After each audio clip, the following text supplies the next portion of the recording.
Olá, estudantes! Aqui quem fala é o professor André Unô. Estou aqui para apresentar e fazer um convite a vocês, junto com a Café, que também gostaria de convidar vocês, né, filha? Muito bem, ela gostaria bastante de convidar vocês para participar do minicurso da Semana Universitária que se chama Os Usos da Fauna e Flora na América Portuguesa, Olhar Histórico Documentado. Esse minicurso é um dos filhotes da nossa oficina permanente de paleografia, que funciona junto ao Laboratório de História Social, que faz parte do Departamento de História da nossa Universidade de Brasília. Bom, esse encontro ele busca fugir um pouco da visão antropocêntrica da história e pensar um pouco mais uma visão mais biocentrada, o que significa que a gente vai tentar trazer nesse minicurso documentações e perspectivas que busquem tirar o homem do foco principal da história e trazer a vegetação, a paisagem, os bichinhos, né, Café? É isso mesmo, papai. Os bichinhos como centro desse universo. Esse tipo de perspectiva só é possível hoje em dia devido a uma visão, inclusive, decolonial da história e muito inspirada também pela participação da história indígena dentro do nosso currículo, já que para os indígenas a mata, a floresta, os animais, eles são parte da sua ancestralidade. Então, essa ideia de que nós somos superiores à vegetação, à fauna e à flora, ela é uma ideia extremamente eurocentrada, ela não coaduna com os papai tá nervoso, né, Paquequinha? Cafezinha. Ela não diz respeito a uma visão indígena sobre o nosso planeta e nosso meio ambiente. Então a gente tenta buscar nesse minicurso trazer essa perspectiva, trazendo documentos cuja a visão será centrada, né, nessas questões da fauna e da flora. Então, o nosso minicurso será dividido em 3 partes. O primeiro encontro se chama Conceito Introdutórios da História Paleográfica, Categorias e Fundos. Ele será ministrado pelo Alexandre e pelo Lúcio, 2 membros da Oficina Permanente de Paleografia. O segundo encontro será Introdução à História Ambiental, Plantas na América Portuguesa, que terá uma apresentação e exercício com fontes primárias, que será ministrado pela magnífica Ellen e também pelo Lúcio, que está aparentemente em todas. E aqui teremos um último encontro, que seria o terceiro encontro, que será sobre os animais, Café! Os animais da América Portuguesa, né, filha? Pois é. E será apresentação e exercício também com fontes primárias, o qual nós teremos a nossa segunda magnífica Júlia e o nosso querido Bruno como personagens principais e como mediadores desse encontro, né? A grande temática é a ideia do meio ambiente e sustentabilidade. Então a gente busca perceber nos documentos do período colonial, trazer essa perspectiva sobre os animais, sobre as florestas. É uma demanda muito antiga da minha filhota de que tenha representatividade animal nos estudos históricos, né? Bom, a atividade será feita de forma assíncrona, através dos vídeos, como este que você está vendo, e terá certificado. Ele contará com a leitura de documentos paleográficos e também com a transcrição de documentos por meio de exercícios, o qual vocês terão que enviar para contar com presença naquela atividade, certo? Eu espero ter sido claro e eu gostaria de desejar mais uma vez as boas-vindas. Espero que o minicurso seja extremamente produtivo e estamos extremamente felizes de fazer parte da Semana Universitária e de trazer o conhecimento científico das humanas nessa perspectiva ambiental, biocentrada, com representatividade animal e vegetal, né, Café? Para o centro do debate acadêmico, mas também para fora dos muros da universidade. É isso o meu recado. fiquem bem e até a próxima. Bom dia, boa tarde ou boa noite a você que está nos assistindo. A Oficina Permanente de Paleografia apresenta, nessa semana universitária, os usos da fauna e flora na América Portuguesa, olhares históricos documentados. O encontro 1, Introdução à História da Paleografia e suas marcas textuais. Achou que veria uma apresentação sobre animaizinhos ou plantinhas? Achou errado, meu ouvinte, estou brincando.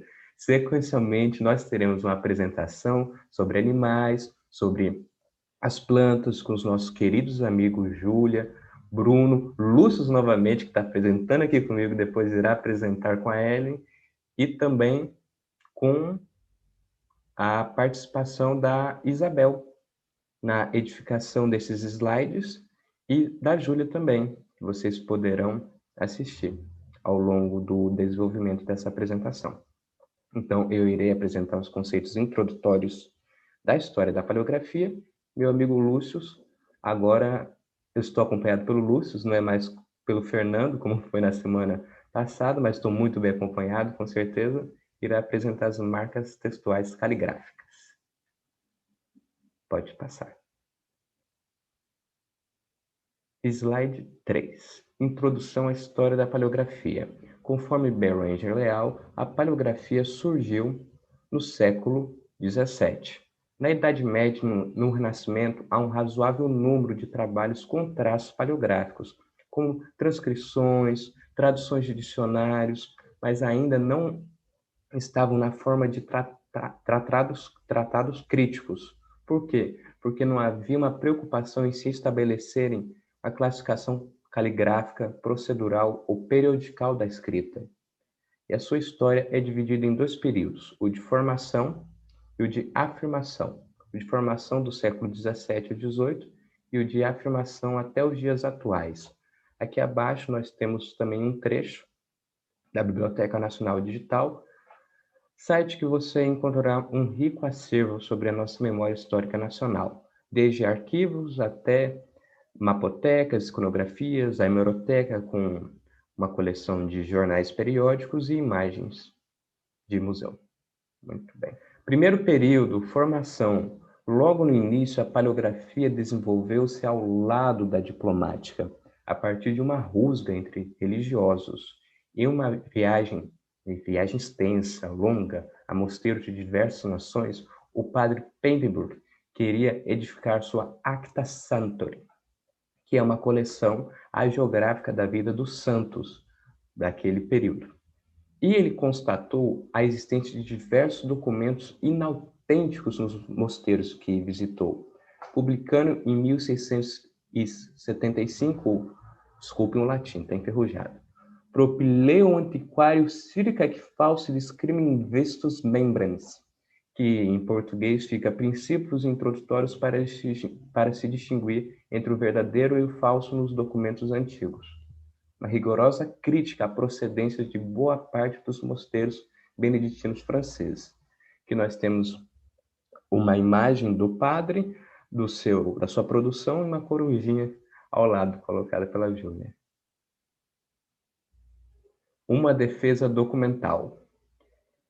Júlia muito bem colocou essa tartaruguinha, Júlia e Isabel, colocaram essa tartaruguinha 6 anos depois, porque foi o tempo que levou para esse padre Jean Mabillon, beneditino do principal mosteiro acusado de portar falsas obras, de elaborar a sua defesa documental.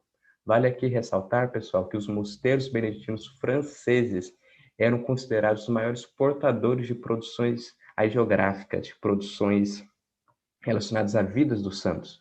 Então, foi um grande choque, foi com grande temor que eles receberam a produção do Papenbrook, e por isso demoraram tanto tempo para elaborar uma defesa documental, a qual foi recebida muito bem pelo padre Papenbrook. O Jean Mabillon elaborou essa defesa sob o título de Res Diplomatica, na qual estabelecia regras precisas para se verificar a autenticidade de manuscritos. Nos últimos capítulos encontra-se um método de verificação de elementos internos e externos do documento. Aqui nós temos o advento da diplomática. Vale colocar um adendo que a diplomática está muito além hoje da verificação de elementos internos e externos. Preocupa-se com a gênese do documento, com o conteúdo, com a leitura total e com a transmissão do mesmo. E, sobretudo, uma classificação sistemática das escritas, segundo Tognoli, 2012. Então, aqui nós temos também o primeiro tratado crítico paleográfico, juntamente ao advento da diplomática. Duas ciências, Alexandre, duas técnicas que nasceram juntas. No próximo slide nós entraremos um pouquinho nessa discussão. A imagem do padre Babylon e sua produção de ré diplomática. Etimologia conceitual. Paleografia, ipsis literis, define-se como estudo da escrita antiga, conforme a sua etimologia grega. Paleos, antiga, grafia, escrita. Classifica-se como documento paleográfico todo aquele balizado por papel, tecido ou matéria branda. O que é matéria branda, Alexandre? É argila condensada. Também é possível escrever-se.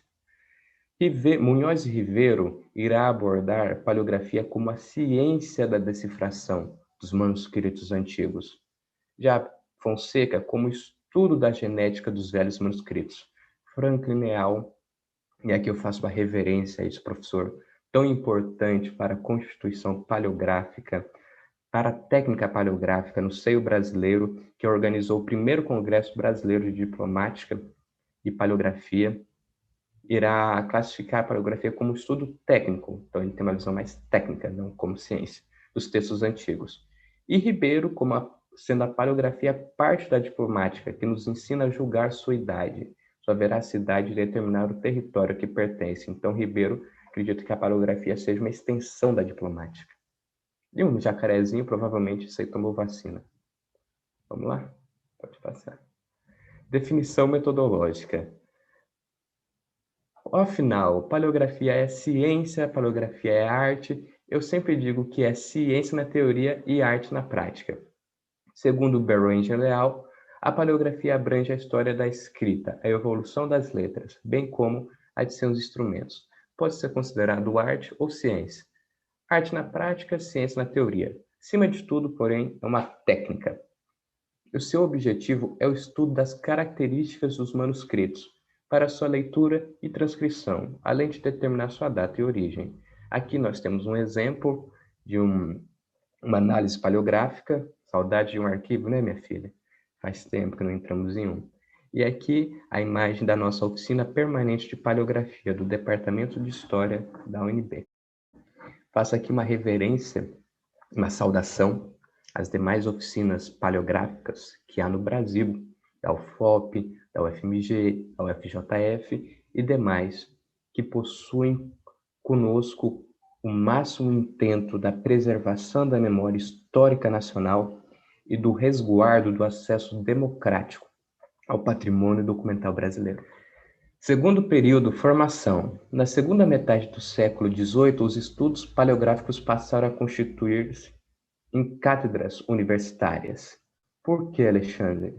Muito simples. Ao lado do professor Franklin Leal, esse senhor que está discursando, nós temos a imagem do livro O Mito das Nações, de Patrick Gary. Patrick irá evidenciar como nações modernas, do período moderno, buscaram, em um passado próximo, as bases sociais, culturais e políticas do território em que estavam, para a confecção de um nacionalismo e, além disso, para a reivindicação inapta de territórios que não pertenciam usualmente àquele. Queriam estender o seu domínio e, para isso, utilizaram-se de técnicas paleográficas, diplomáticas e também da filologia, que é a busca de uma língua em comum para determinar a que povo pertenceu, quais territórios que podem ser abrangidos pelo mesmo. E aqui nós temos uma imagem do professor Franklin Leal, do primeiro Congresso Brasileiro de Paleografia e Diplomática, corrido no Rio de Janeiro. Pode passar. As divisões da paleografia.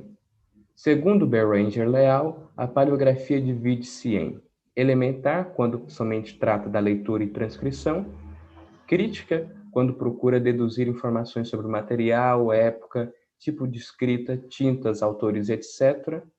E em relação à ciência que apoia, compreende as seguintes: bibliográfica, quando estuda gêneros de letras em livros anteriores ao descobrimento da imprensa; numinástica, que estuda inscrições, moedas, medalhas; e epigráfica, a qual estuda a escrita de lápides e inscrições. Outro que tomou a vacina da Coronavac aqui no canto. Tomem cuidado. Vai lá. Em relação ao tempo em que foram lavrados os documentos, a paleografia classifica-se em antiga, medieval e moderna. A antiga, eu trouxe aqui um exemplo da produção SPQR, uma história de Roma, da professora Mary Beard. Nós temos uma lápide de um trabalhador que atuava com tecelagem junto aos seus instrumentos. Trouxe aqui uma medieval, que representa uma cantiga de amor cortês, elaborado por Berenguer de Palu, bispo católico, e a produção de uma pesquisa microhistória com método onomástico, empreendida por mim, pelo Fernando e pela Marina. E aí já categoriza-se no período moderno. Sim, essa pesquisa foi feita com um sujeito, Padre Bento de Andrade Vieira, no Cuiabá colonial, hoje Vila Bela de Santíssima Trindade. Obrigado. As ciências auxiliares à interpretação da história colonial, a análise da história colonial. Nós temos a paleografia, que irá atentar-se ao documento escrito, irá atentar-se ao signo, à identificação daquela palavra, daquela letra.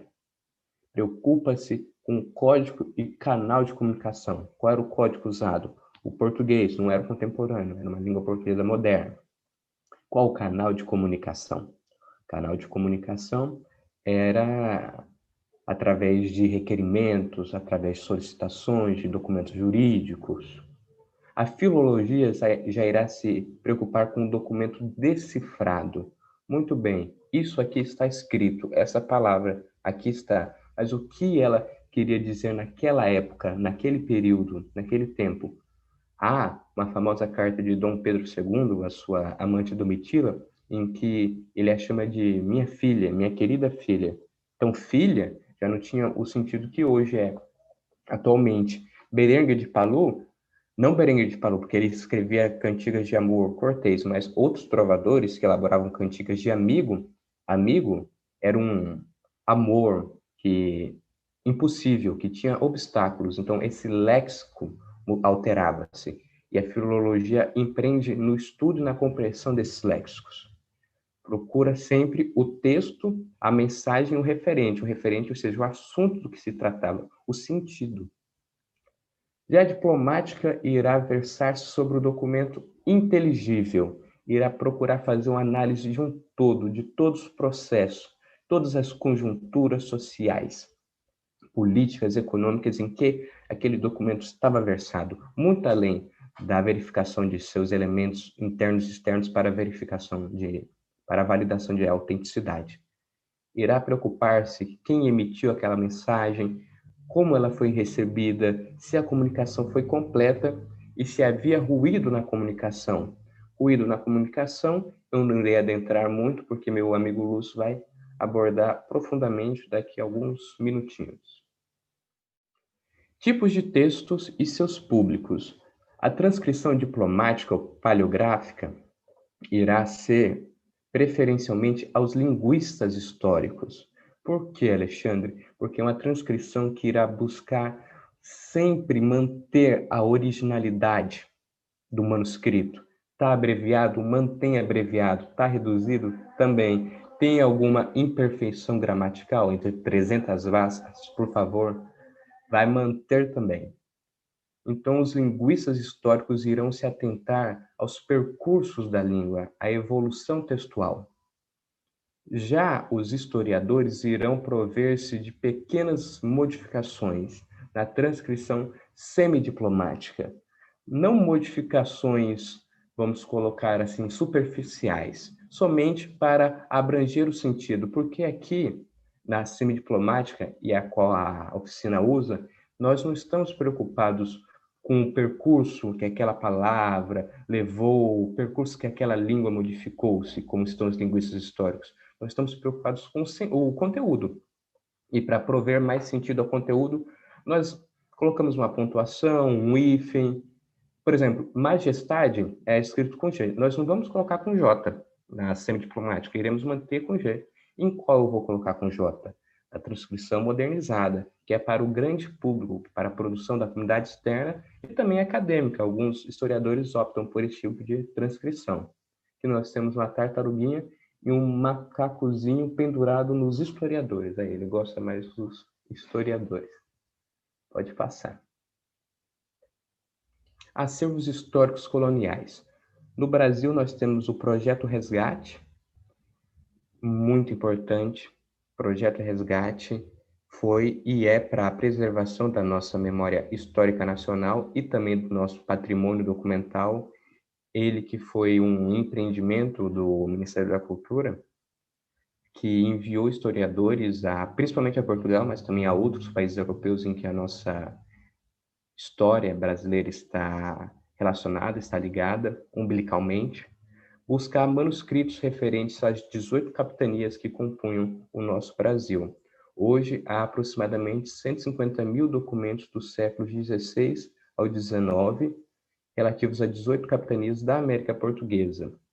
Esse projeto Resgate está dentro da Biblioteca Nacional, a qual também tem um acervo muito rico, como já dito anteriormente, de jornais periódicos pela Hemeroteca Digital. Também há os arquivos históricos estaduais portadores dessa memória mais local, regional, e mosteiros, acervos particulares, museus e outros. Em Portugal, nós temos o Arquivo Histórico Ultramarino, como o grande receptor, o grande provedor desses acervos. Nós temos a Biblioteca Real de Lisboa, nós temos o Arquivo Nacional da Torre do Tombo, qual foi alvo do projeto Resgate. Nós temos os mosteiros, acervos particulares, conventos, entre outros.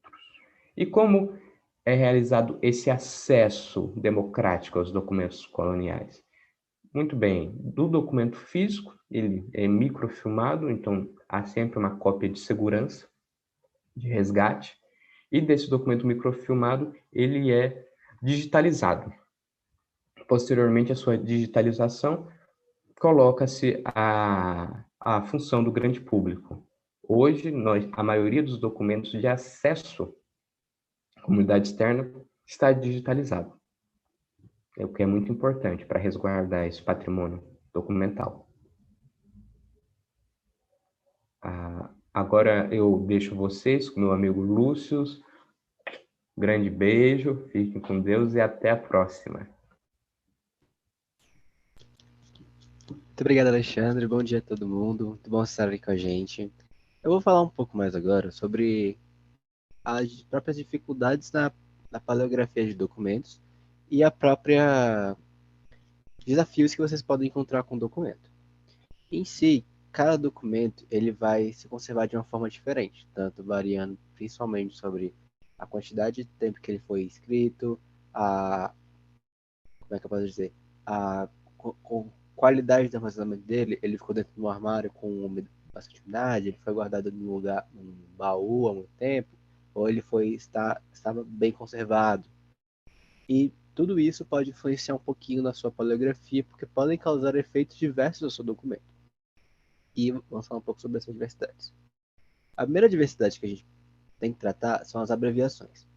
É muito comum, geralmente nos documentos, terem palavras que são abreviações por serem muito utilizadas.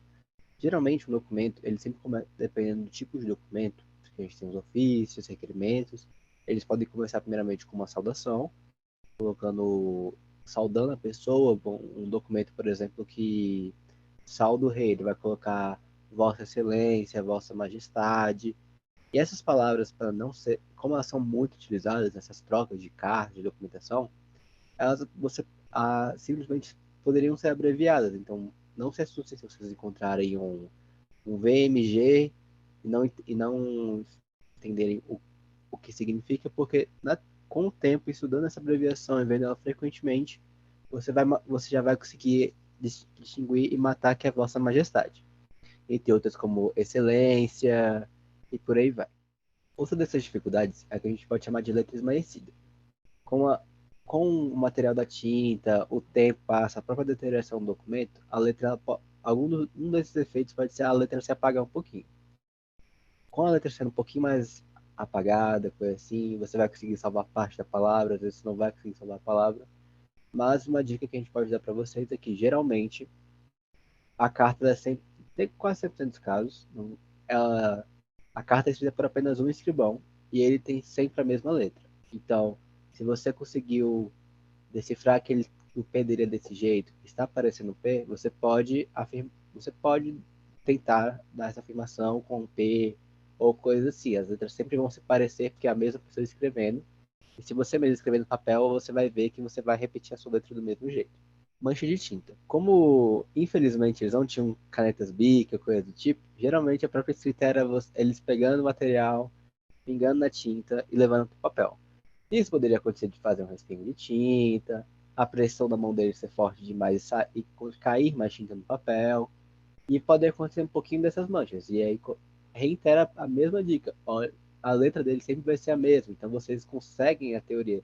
Se você achou um F antes, você consegue ver que aqui embaixo tem a palavra fugirem, tranquilamente, ou em si o E, o A, as vogais, uma dica também, sempre foque nas vogais, porque as vogais podem ajudar bastante. Se você descobrir as 5 vogais, são 5 letrinhas, você já consegue dar um parâmetro nas palavras melhor e pode ajudar bastante nessa parte da paleografia. Ataque biológico. É muito comum, pode acontecer na verdade, os ataques biológicos pelo tipo de material que o documento foi escrito, como a gente falou, os pode ser um papel, um tecido, ou mármore, e alguns deles sofrem ataque biológico. Inclusive, até uma curiosidade que faz passar essa característica de velho, as pessoas utilizam esses insetos, os famosos grileiros, quando eles querem fazer vendas de propriedades que não são deles. Eles pegam um documento, forjam um documento falso de um terreno, de uma casa, botam numa caixa com grilos, traças, e a vivência daqueles seres lá dentro faz com que o documento ganhe essa característica de aparência velha. Essa é uma forma de validação, entre aspas, deles, para esse documento ser autêntico, ele conseguir dar o golpe na pessoa. E aí, esses são dois exemplos aqui. Um deles é um exemplo o da esquerda é um exemplo de foto, como ele ficaria normal, e um deles, como exemplo, ele está digitalizado. Então, tipo, quando isso acontece, infelizmente a gente não tem o que fazer para recuperar essa história. Aquela parte da história ela foi perdida, ela não pode ser mais resgatada. Porque quando a gente tenta botar uma palavra lá ou acha que pode ser alguma coisa lá, já sai do nosso campo de ciência e começa a ser um pouco de achismo, então a gente não pode ter certeza. A gente só pode, nesses casos, a gente só coloca que esse trecho está ilegível. A mão inábil. É muito comum, principalmente antes do século XVIII e a Reforma Pombalina, que a maioria dos escrivães, aqui no caso do Brasil, eles sejam analfabetos. E aí as letras podem acabar sendo muito, muito diferentes, bem semelhantes a garrancho de criança. Elas não sabiam escrever e estavam escrevendo por ordem, por trabalho mesmo. Uma recomendação para vocês que estão começando na paleografia, comecem com documento. É mais tranquilo você começar a se habituar com paleografia com documentos pós-reforma pombalina, porque as pessoas já passaram obrigatoriamente por uma reforma ortográfica, elas aprenderam a escrever, e é claro, você burla essa característica do documento. Lembrando que todas as características que eu estou falando e vou falar mais à frente, elas são fatores únicos que podem acontecer sim ou não, e mais de um documento, no pior dos casos, todas. Isso, quanto mais antigo o documento, pode acontecer pior. Então, preferencialmente, no começo, com paleografia, se você quer especializar, comece com documentos pós-reforma pombalina e depois, no futuro, você pode ir voltando no tempo, entre aspas. Tinha transpassado. Como a escassez de material poderia ter, por exemplo, você não tinha 2 folhas para fazer a requerimento, você precisa escrever mais para o rei, é muito comum a gente pega o caderno e vira a página. Só que acontece se a gente tem excesso de tinta, como eu falei para vocês, ou até pode acontecer de da tinta tá muito forte, a gente pode transpassar para o papel. E aí, quando, por exemplo, na escola, no prezinho, quando você pintava no quadro, você olhava a folha de trás, ela estava manchada assim. E isso acontecia bastante com alguns documentos, etc.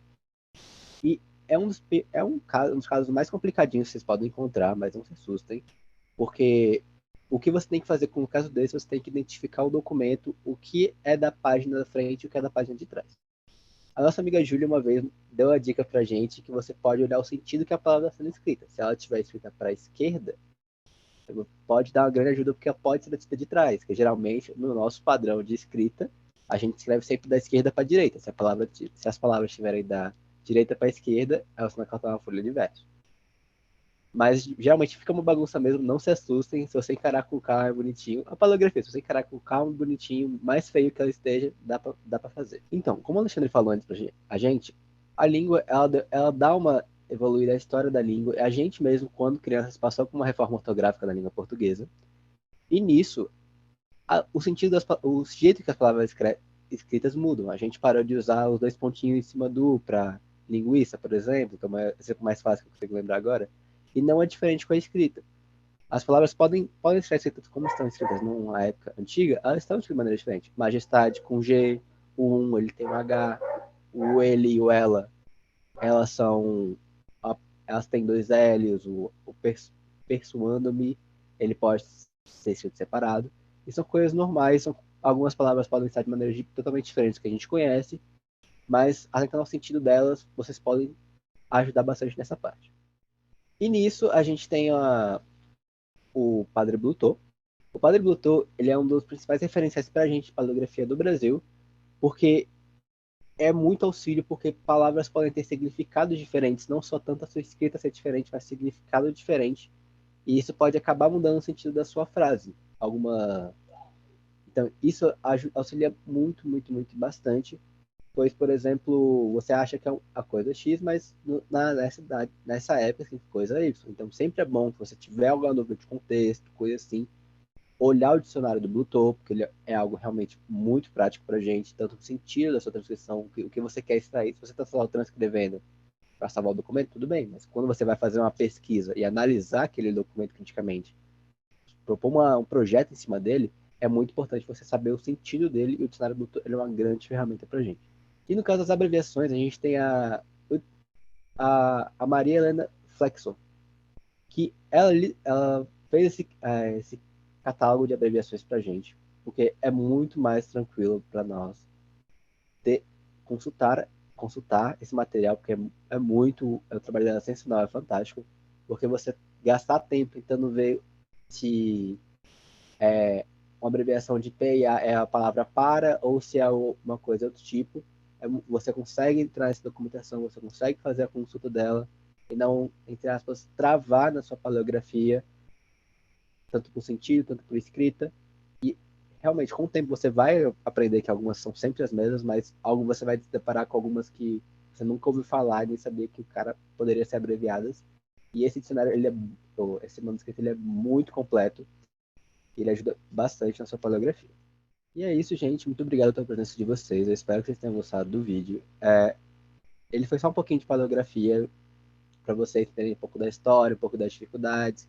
Vocês vão encontrar documentos mais tranquilos nos próximos encontros, mas esperamos que vocês gostem bastante do curso. Muito obrigado pela presença de vocês na universitária.